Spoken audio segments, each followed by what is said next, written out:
Halo bosku semuanya, Assalamualaikum warahmatullahi wabarakatuh. Dan jumpa lagi sama saya Samudin di Karisma Channel tentunya. Oke kawan semuanya, hari ini kita mau bahas sebuah laptop yang punya tampilan cakep dengan dapur pacu ngebut dari brand Acer yang harganya cuma dijual di angka 11 jutaan rupiah. Nah, yang kita bahas ini tipenya adalah Acer SwiftGo 14 AI SFG 14735135. Laptop ini dia itu punya berbagai spek. Mulai dari Ultra 5 seperti yang kita bahas di angka 11 jutaan, dan yang paling tertinggi dia pakai Intel Core Ultra 9 185H dengan layar konfigurasi dia pakai OLED. Dan harga tertinggi itu dijual di angka 18 sampai 9 juta. Jadi misal teman-teman kurang cocok dengan Ultra 5 seperti yang kita bahas, teman-teman bisa tinggal pilih aja varian tertinggi yang bisa disesuaikan dengan budget masing-masing. Tapi jelas bro ya, enaknya laptop ini pas dipakai dia itu punya beberapa fakta menarik, terutama adalah untuk material desain dan juga kenyamanan penggunaannya. Karena pas kita pakai, contohnya laptop ini bro ya, dia itu punya bodi yang tipis dan enteng banget. Jadinya ini akan sangat memudahkan pas kita bawa kemana-mana. Terus untuk materialnya, laptop ini juga punya bodi aluminium. Bobot totalnya hanya di angka 1,32 kg.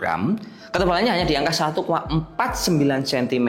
Serta laptop ini juga memiliki berbagai colokan I/O port lengkap yang salah satunya ada Thunderbolt. Nah, Thunderbolt ini ada dua bro. Jadi kita bisa copy paste data dengan jumlah yang gede dengan cukup cepat, bisa pakai DisplayPort dan juga bisa buat ngecas.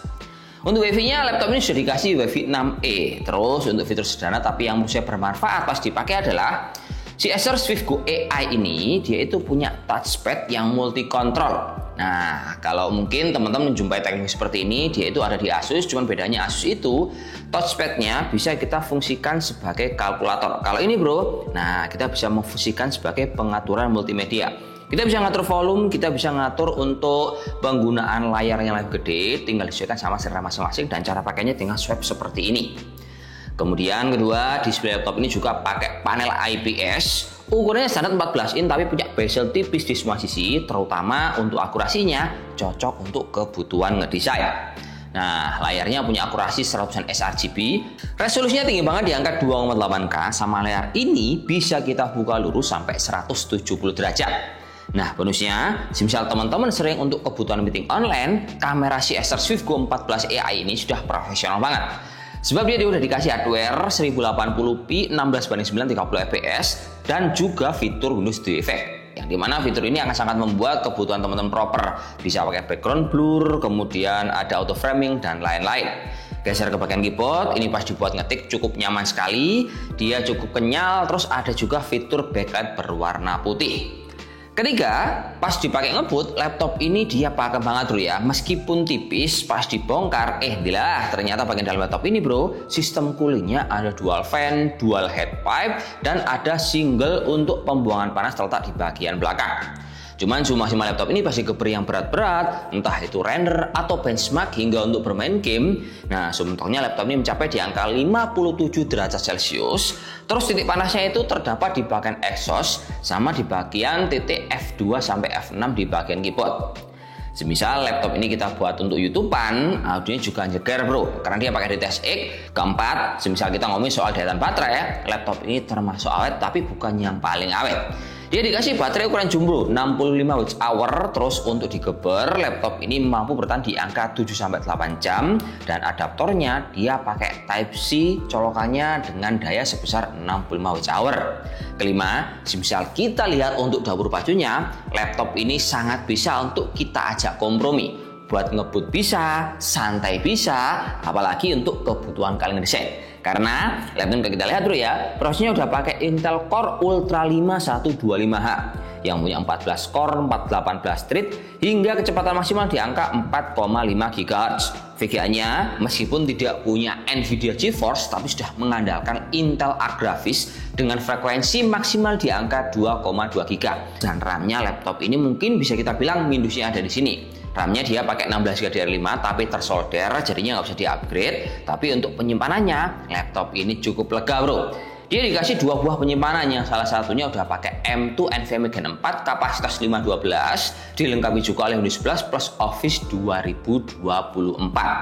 Dan misal kita mau compare laptop ini sama berbagai kompetitor di range harga yang sama kurang lebih di angka 11-12 juta rupiah, yang paling mirip ada di buah kompetitor yang paling jaga speknya.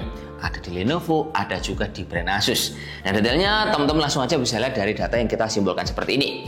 Pertama, Lenovo itu ada di tipe IdeaPad Slim 5 yang varian 14AHP10 yang menggunakan dapur pacu Ryzen 7 8845S. Laptop ini unggulnya adalah dia itu RAM-nya lebih tinggi dari punyanya si Acer. Dia pakai 24GB, kemudian layarnya pakai OLED dengan di bagian dalam semua komponen bisa di-upgrade. Ini menurut saya memang killer banget sih Lenovo bro ya. Cuman buat teman-teman yang nggak suka AMD, terus kalau kalian itu menggunakan layar OLED tidak suka dengan kengejrengan warnanya, kayaknya si Acer juga bisa menjadi opsi di angka 11 juta rupiah. Kemudian ada Asus VivoBook 14 A1407CA yang harganya sama-sama di bawah angka 11 juta kecil. Dan kalau kita compare bro ya, menanya Asus ini dibandingkan Acer VivoBook 14 AI adalah karena prosesornya dia pakai Ultra 5 lebih tinggi seri 225H. Namun kalau kita lihat untuk semua komponen yang lain, nah dia itu kurang lebih sama. Terus untuk opsi upgrade-nya dan juga sistem coolingnya masih lebih better Acer karena dia penyimpanan bisa dual slot. Terus untuk sistem coolingnya si Acer punya dual buah fan. Ketiga ada HP OmniBook 3 NGEI yang memiliki prosesor juga lebih baru yaitu MDEI 5340 dan harganya juga mirip-mirip di angka 11 juta kecil. Nah, cuman opsi upgrade-nya masih veteran Acer VivoBook dan juga sistem coolingnya dia pakai dual fan tadi. Dan berikutnya kalau kita ngomong soal kemampuan dari Acer VivoBook E14 yang kita bahas, secara kemampuan boleh banget ini dijadikan salah satu patokan untuk mengisi semua software kalian sehari-hari kawan.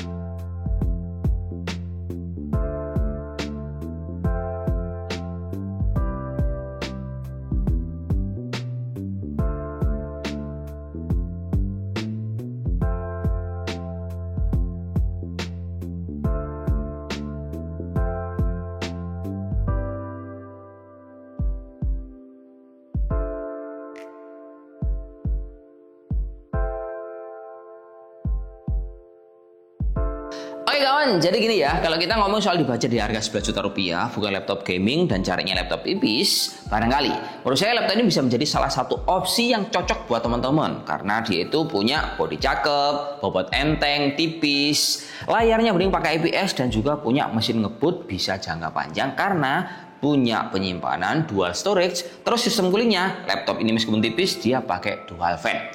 Jadi kalau kita compare sama kompetitor, mungkin kurangnya laptop ini adalah RAM-nya solder dan mungkin IPS layarnya ini menjadi tolak ukur bahwa wah mending OLED dibandingkan pakai IPS di harga seperti itu. Nah, fakta yang menarik, semisal kita pakai antara OLED dan juga IPS, tidak semua orang nyaman pakai OLED karena warna OLED itu juga terlalu ngejreng. Sementara kalau kalian terbiasa pakai IPS, ini akan jauh lebih nyaman untuk kita pakai repeat sehari-hari dengan durasi waktu yang lebih lama dibandingkan OLED. Ya wis, mungkin cukup sekian. Terima kasih informasi yang bisa kita berikan, semoga bermanfaat dan terima kasih yang udah menonton sampai habis.